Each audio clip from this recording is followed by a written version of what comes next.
Alright, so this is activity A from your LCP lab. I've got some water in the distilled water dish here.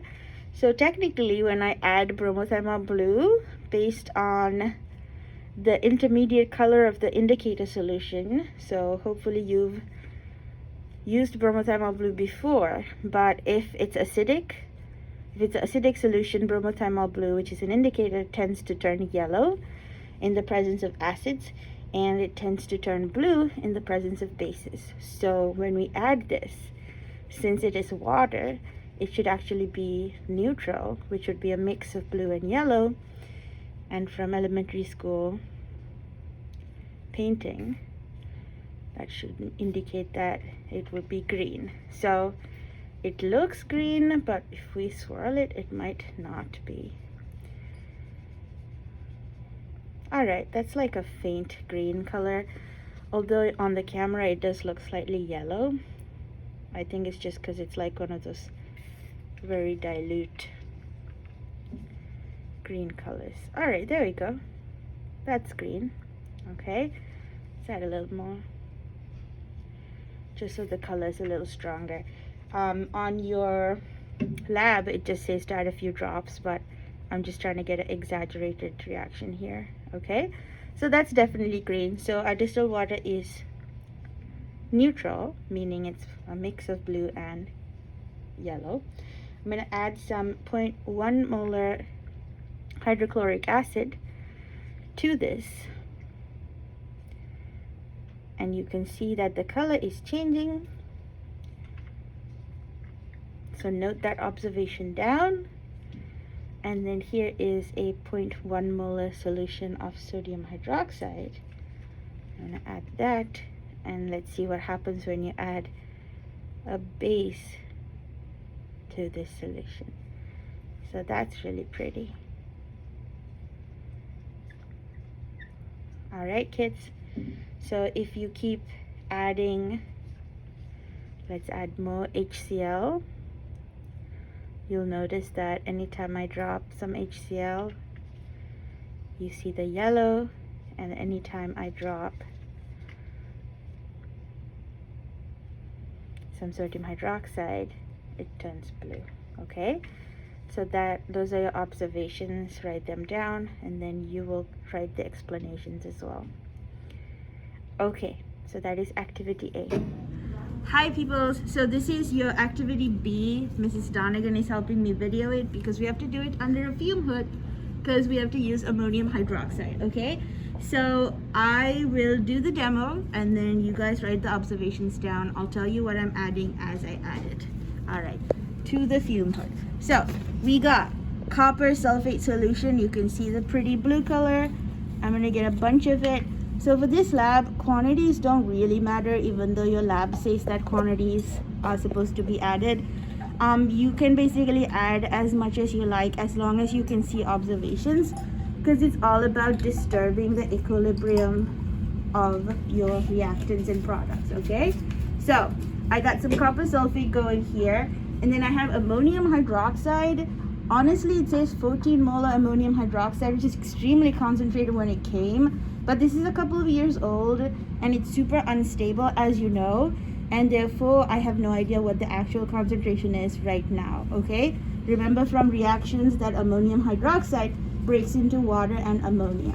Alright, so I'm gonna add a couple of drops, and you should see this pretty very deep blue on the top, and on the bottom you should be seeing kind of like this precipitate that is whitish blue. Okay, so there are two compounds here, two complex ions, and we will talk about it when I'm explaining this to you, or it is something that you should research a little bit too. Okay, alright, so I'm going to see if I can get rid of the precipitate altogether by adding a few more drops. You'll see that there's more precipitate forming. But if I swirl it, ooh, we got some nice stuff going here. There's the precipitate on the bottom, and then you can see like the whitish thing is mixing with the deep blue. So because I'm not sure of the concentration, you can see like the two complexes are still there. Now, I'm going to add 6 molar hydrochloric acid. I'm not sure. I think your lab says 1 molar, but hey, what the heck? We're gonna do 6 molar because it's fun. Alright, so if I add 6 molar, I'm just gonna keep adding. You will see that more of the precipitate is forming and the deep blue color is going away. And then as I add, you'll see the precipitate is also now going away, okay? So you almost have your clear solution of copper sulfate again with a slight yellowish tinge, because hydrochloric acid actually has a slight yellowish color as well, okay? All right, that was activity B. All right, hi peoples. So I am doing the video right now for activity D, which is the solubility of CO2 based on your lab. So I have this bottle of seltzer water, okay? It's just basically carbonated water, okay? Which means there's dissolved carbon dioxide in it. And I'm gonna pour some into this beaker. Fizzy. Then I'm going to add this indicator solution, which is a pH indicator. It's called bromocresol green. And when you add it to the seltzer water, it is pretty green in color. Gonna add a bunch of it. Bromocresol green, I don't know if you can see it. It's like a deep green when it falls in there. We want it to be nice and green so that we see like the most change, okay? All right, so I have bromocresol green in there, and I'm just gonna swirl it to just get that mixed in, okay? Or we can use a little bit of a pipette. We can use a little pipette to nicely mix it, just to make sure it's evenly mixed. Then I'm going to take a large syringe, okay? And I am going to, so this syringe comes with a little elastic, plastic cap, maybe rubber cap. And I'm just going to take some of this. Whoop, I need 2 hands to do this. And then I'm going to suction out some of that. So I have some of that green solution here. You can see that there's bubbles in there. And you want to like bring it all the way to the end so that it's full of liquid and there's no air spaces, okay? Then what you do is you do this, you put on the screw-on cap, and now we are going to see if we can increase the volume of this container. So when you increase the volume, you'll see there's a ton of bubbles coming up. And when I push it back in, the number of bubbles decrease, okay? Let me just quickly wipe this with a paper towel so it's even more obvious. There's still some bubbles inside, but look what happens when I increase the volume. See, the number of bubbles become greater, okay? And when you push back in, the number of bubbles lessen. So the gas is leaving as you increase the volume, and it is dissolving back into the solution as you decrease the volume, okay? But now look at this space up here. I didn't have that before. So here's what's happening. I'm not Hulk, so I can't like push against the pressure that's exerted by the gas like I really can't, okay? I can try, that's the max, but that space is still going to be there because the air is still there. It's going to take some time for it to like dissolve back into the solution, or it's going to take greater pressure for it to dissolve back into the solution. But here's what we can do. So here's the original color of the liquid. It was at a pH of 4.4, maybe somewhere in between these two, okay? This is bromocresol green color chart. Bromocresol green is really good for small changes in pH, okay? And what we could do is to see if we can get all of this CO2 out and maybe change the color of this. So here's what you can do. Increase the volume, and then you shake it. You agitate it. Remember, when you give it more kinetic energy, you're going to, ooh, look at that. We changed the color, and we have a lot more gas on the top. See, I can't, I can't push it further. We have a greater volume, or we have a greater space with air here, okay? A lot more of the gases come out, and it's this color now. So I've increased the pH by 0.2. Let's see if we can go further, okay? You just shake it, shake it, shake it, shake it, shake it, shake it, shake it, shake it. You are basically agitating, adding kinetic energy to the sample, letting the gas escape. So it's starting to slowly turn this, but we're still like around here. It's starting to slowly turn. When I stop, it goes back. But look, we even have more gas. Now, I can't go beyond this now. I'm really pushing, guys, here, okay? Okay, let's try more. Well, that was not successful. Hope you got a good laugh. I'm seltzer water, bromocresol green everywhere. All right, redo. All right, we're back with a new syringe of bromocresol green, and we actually did achieve. This is what I mopped up from like the surrounding area. It's getting blue there, okay? But I don't want that to pop and splash me again. It's just seltzer water, no big deal. But what we can do is we can vent this gas so that I don't have to keep increasing the volume and then eventually pop the syringe out. So what I'm going to do is, which is what I usually do, I just wanted to try to see. So I'm letting out some of the CO2, okay? Some of the products have been let out now. Let's get this nice and tight. Just the back popped out because I pulled too hard. There we go. I'm going to get more of the bubbles out. Shake, shake, shake, shake, shake. Let go. Ooh, we're getting to blue. Hold up. More shake. All right, we're getting there. It's a deeper green now. I'm going to let out that air.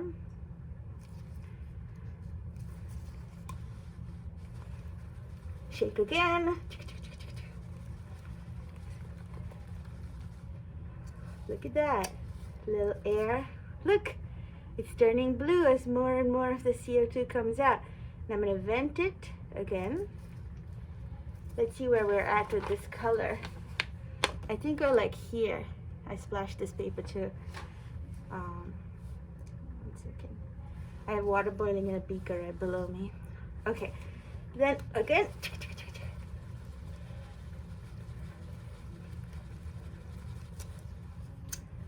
Okay, we're getting even darker blues now.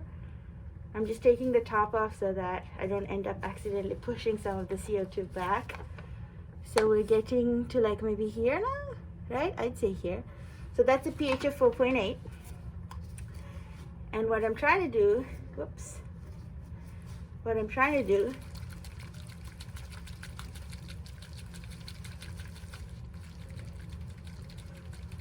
is get it to as blue as I can before I get tired. There we go. That's pretty blue, I think. Look at that. I think we are here. So we went from this lighter green color all the way to this color, which indicates that we've gotten whatever CO2 was dissolved. There's probably still some more, but up to pH of 5.2. Okay, so the venting of the gas is kind of like not letting equilibrium reestablish, because I'm removing some of the products of this agitation. Okay, so it has to now basically let out more CO2 because I'm like removing it as it is coming out. All right, so that was activity D. All right, so I am going to do activity C now. So activity C is pretty much the most complex one out of all these activities because it involves a lot of different compounds. Okay, so the first thing that we're using for activity C is this cobalt chloride complex. Okay, in the test tube it's kind of hard to see the color, but this is the solution color. It's kind of a violet purple color. Okay, and I've put some into this test tube. I actually have 3 test tubes.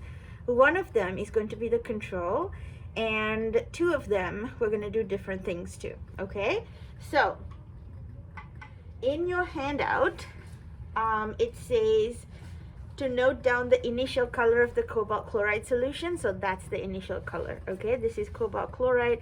This is a flammable solution we have, so we have to keep an eye on that. Okay, all right, so the first thing you're supposed to do is take test tube B.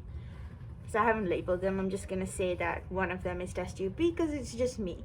And we're supposed to add 6 molar hydrochloric acid to that. So I got my 6 molar hydrochloric acid solution right here.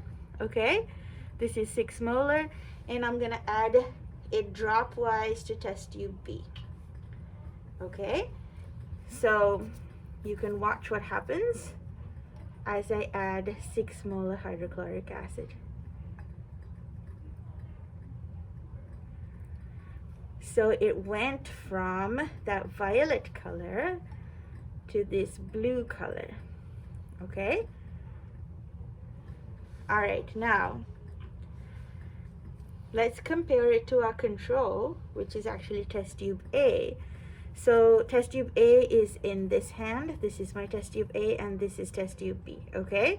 So test tube A is still the original color, which was kind of the violet color. Yeah. Let's use your lab handout. That's the color of test tube A. And now this is the color of test tube B. Okay, it's like a bluish color. Very pretty blue. See, that's the difference. Okay, now when I added hydrochloric acid, that is what happened to test tube B. Now I am going to add 0.1 molar silver nitrate dropwise to test tube B. So I have silver nitrate solution here. I decided to put on some goggles because this stuff is actually quite dangerous compared to just the seltzer water I was using earlier. Okay, so silver nitrate solution, you don't want to get it anywhere on your eyes, your skin. Is a necrotic compound. It basically kills body tissue. So you want a little dropper. I'm going to get some silver nitrate here, and I'm going to add it dropwise to test tube B. So this is my blue test tube B. As you can see, actually if I position it near my mask, you guys can see pretty well. So I'm adding it dropwise. You should be seeing a compound forming. Let me bring it closer. I'll add some more silver nitrate, and you can see and make your observations. Okay, so I added about 3/4 of a dropper. It's light pink in color. Let me just put away the silver nitrate dropper, and then I will show you guys the actual test tube. Okay, safety first. We gotta close the silver nitrate bottle. All right, now we're ready. It's a milky white substance. I'll try to bring it closer so you can focus on the precipitate there. There we go. So there's like a milky white precipitate, and the solution is now pink. Okay, there's the bottom of the test tube.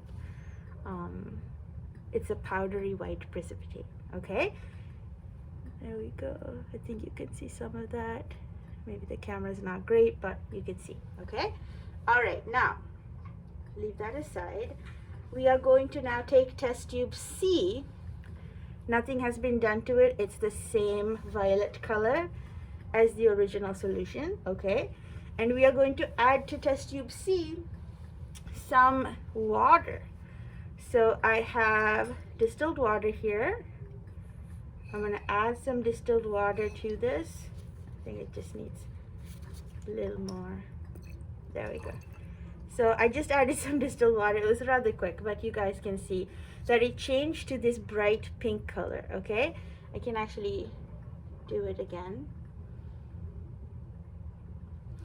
I'll use the original bottle of cobalt chloride as my control. Okay, so here is me adding distilled water again, just to show you guys.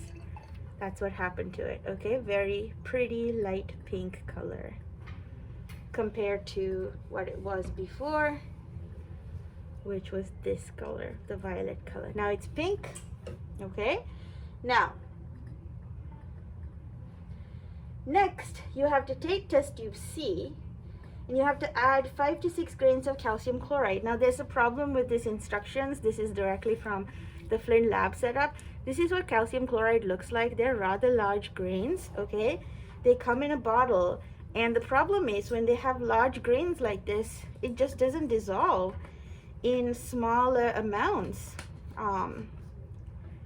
It doesn't dissolve in small amounts like what we have in this test tube. So this is a giant bottle of calcium chloride with those little pellets in there.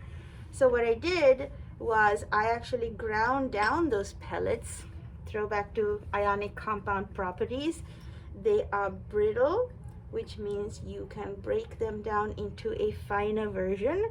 So I basically ground down the calcium chloride into this fine powder, and I'm going to add that gently into the cobalt chloride solution.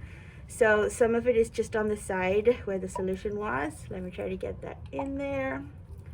I'm gonna have to use a pipette, but you can see where the cobalt chloride is landing. See how like non-soluble it is? It's because the cobalt chloride solution is not really water, it's cobalt chloride dissolved in ethanol. So we're trying to dissolve calcium chloride in ethanol, which is like just not the best, okay? But if it had completely dissolved, this is what you would see. You would see this color, okay? Here's a way to get it to dissolve. So in your instructions, it says to put this test tube C in a bath of ice, like ice bath. But we're gonna switch it. We're gonna first put it into a heat bath to help with the dissolution of calcium chloride, and then we'll put it into an ice bath. Now I have to improvise with the ice bath. So I have a beaker here with hot water boiling in there. So I'm just gonna submerge this test tube. Gotta be careful because of the fact that the cobalt chloride is very, very easily boiled. You can see it boiling already. So I'm just gonna take the test tube out and I'm gonna shake it to help with the dissolution.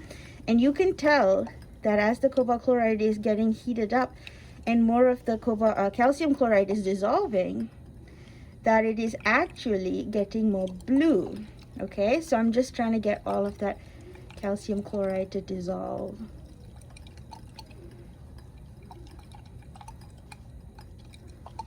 We're just swirling it.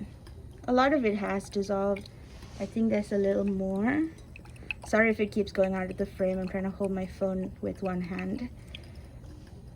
Okay, so in the hot water bath, it is this pretty blue color, okay? In the hot water bath, it's this pretty blue color, okay? Compared to, this is the color it would have turned if all the calcium chloride had dissolved, okay? Just the hot water bath helped it to dissolve as well. So compared to the purple, it is this pretty blue color. And compared to the pink, when we added the water, you see a big difference, okay? And then compared to the milky white one, ooh, you can see more of the precipitate now. This is test tube B. There's the precipitate on the bottom of that test tube, okay? And it's a milky pink color where the precipitate is still suspended. So here is the cobalt chloride solution after the heat bath and after adding calcium chloride. Now I have to improvise. I don't have any ice today, and the cafeteria and the gym area where the ice is closed, so hold on.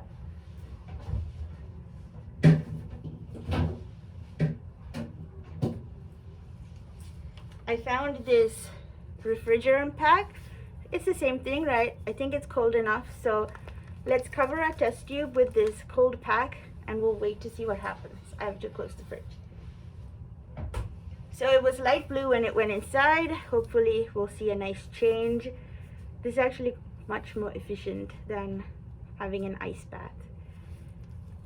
Yep, I see changes are happening. Look at that. You can see where the ice bath is touching it. It's starting to turn back to pink. So I'm gonna hold it a little longer. So you guys have to remember what is happening is we are pushing the equilibrium. So here's something helpful you might know. On your reactions that is represented on the top of this sheet, you'll see on the left hand side, on the top reaction, there is a cobalt water complex. You see that CO parentheses H2O, that one? Cobalt water complex, that ion is pink, okay? And then there is a second ion on the product side, okay, right after the equilibrium arrow. There's a second ion on the product side that is the COCl4 with brackets with a -2. That ion is blue. So that's a hint as to what is happening here. Look at that. That test tube is now pink, okay? So when we change temperature, what is happening to the cobalt chloride solution? When we add different compounds, how is it pushing the equilibrium to maybe one side or the other side, etc. Okay, so this is cold now. Most of the calcium chloride has dissolved. Let's see if I put it in the hot water bath, if we see that same change. Okay, so because earlier I was just trying to get the calcium chloride dissolved. So here is the test tube in the hot water bath. There it is. No awards for filming, peoples, but I am trying my best there. You can see the pink disappear and the blue re-emerge. Okay, whoops, here's the test tube again. It has turned blue. Whoops, it's very hot. Hot. Okay, so it's slightly pink in the bottom and it is blue. Okay, putting it in the ice will make it pink again, but that is what happens when you're adjusting the conditions. So write the observations down and give me a explanation. All right, kids, so I have a beaker here. I just put a little bit of distilled water in here and I've put it on a stirrer, and you'll see what I mean by a stirrer in just a second. Okay, and what I'm going to do is I'm going to take this magnetic bar. So these are like little lab techniques that you would have learned this year, but this is something that you can do so you don't have to stir by hand. You take this magnetic bar and you just put it in your beaker, and then when you turn the stirrer on, it stirs for you. It's pretty cool. Okay, so as I add the magnesium hydroxide, it's gonna stir it for me. Okay, now I'm using milk of magnesia, which is basically a suspension of magnesium hydroxide. Flynn actually didn't send us this in the lab kit, so we just got it from CVS, and it's the same thing as magnesium hydroxide. Okay, so it's a suspension. So I'm gonna just take a bunch of it. Like I said, it doesn't really matter this lab whether you measure out things or not, but I have about 60 milliliters here. Okay, so just mixing it with a little water makes it a little less thick. I'm gonna add about 20 milliliters more just because it's fun. And it's stirring it. It's nice and stirry. And what I'm going to do is I'm going to add a whole bunch of universal indicator here. I think your lab probably says to add a few drops, but if you add a few drops, it's not as dramatic. So I'm gonna add a whole bunch of universal indicator. So universal indicator turns purple in the presence of things that have a pH of 10. Okay, so you can see the pH numbers right there. That's the little pH chart. So that purple color is what you see right now. Let's add a little more. It's kind of cool, like purple milk. I think it's like that ube stuff, the purple potato, sweet potato, something. Yam, I'm not sure. Anyway, let's get the stuff from the side. All right, so it's stirring. If I increase the stirring, it makes a little whirlpool. All right, there we go. So now we're going to slowly add hydrochloric acid. I have 3 molar hydrochloric acid. It says to add a few drops, but we're going to do squirts. Okay, look at what happens when I add it. Write down your observations. Ooh, pretty colors. You got yellow, you got green, you got some blue, some more. What? Rainbow milk? Whoa. So you'll see it keeps going back to the purple, which is something you actually have to explain in your explanation why that happens. Okay, we're turning slightly blue now. Whoa. And it's more blue than before. Whoa.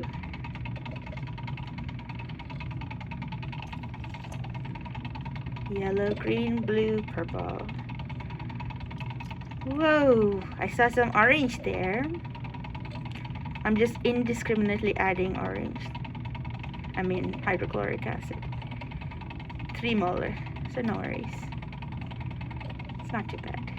Ooh, I'm seeing it kind of stay in blue a little bit. It's less purple than before.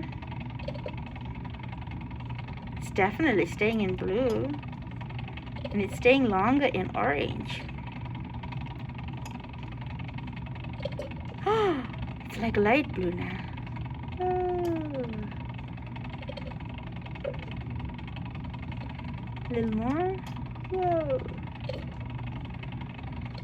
A little more. Whoa. It's definitely bluish green now. More. And you can see it's actually starting to become less opaque because it was like super white before, and now it's slowly starting to get like clear. So let me get rid of the whirlpool so you guys can like see it without like that giant hole in the middle. It's still stirring. I'm just like stirring it slower.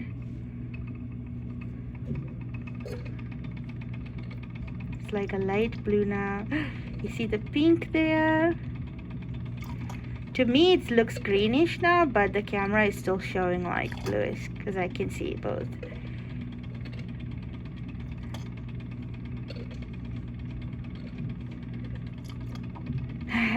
The red is staying for longer. Maybe you guys can see it. See, this is the color now, okay? And if I keep adding hydrochloric acid, you can see the colors much better from the side actually. Adding a little more. Whoa! It's slowly going back to green again. So you can see that it stayed a lot longer in the pink, right?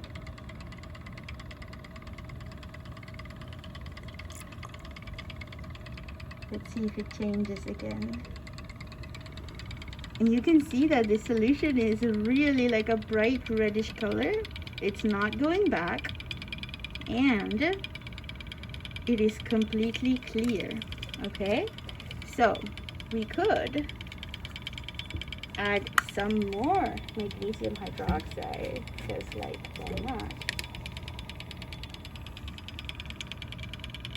I'll just add it from the bottle. Now it went back to orange. Ooh, and it's like sticking in yellow. And we're going slowly back to green. So these are equilibrium reactions, so obviously you can tell. I'm just gonna be a maverick and pour it. I added some more HCl just from the bottle. And now we're at like orange. Wow, that's a nice color. Let's see if it goes back to yellow. Yep, it's slowly changing to yellow. Then maybe it's taking a tinge of green on again.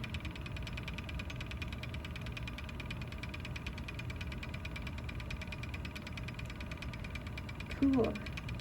Alright. Some more acid makes it bright red. Alright kids. Hope you had fun.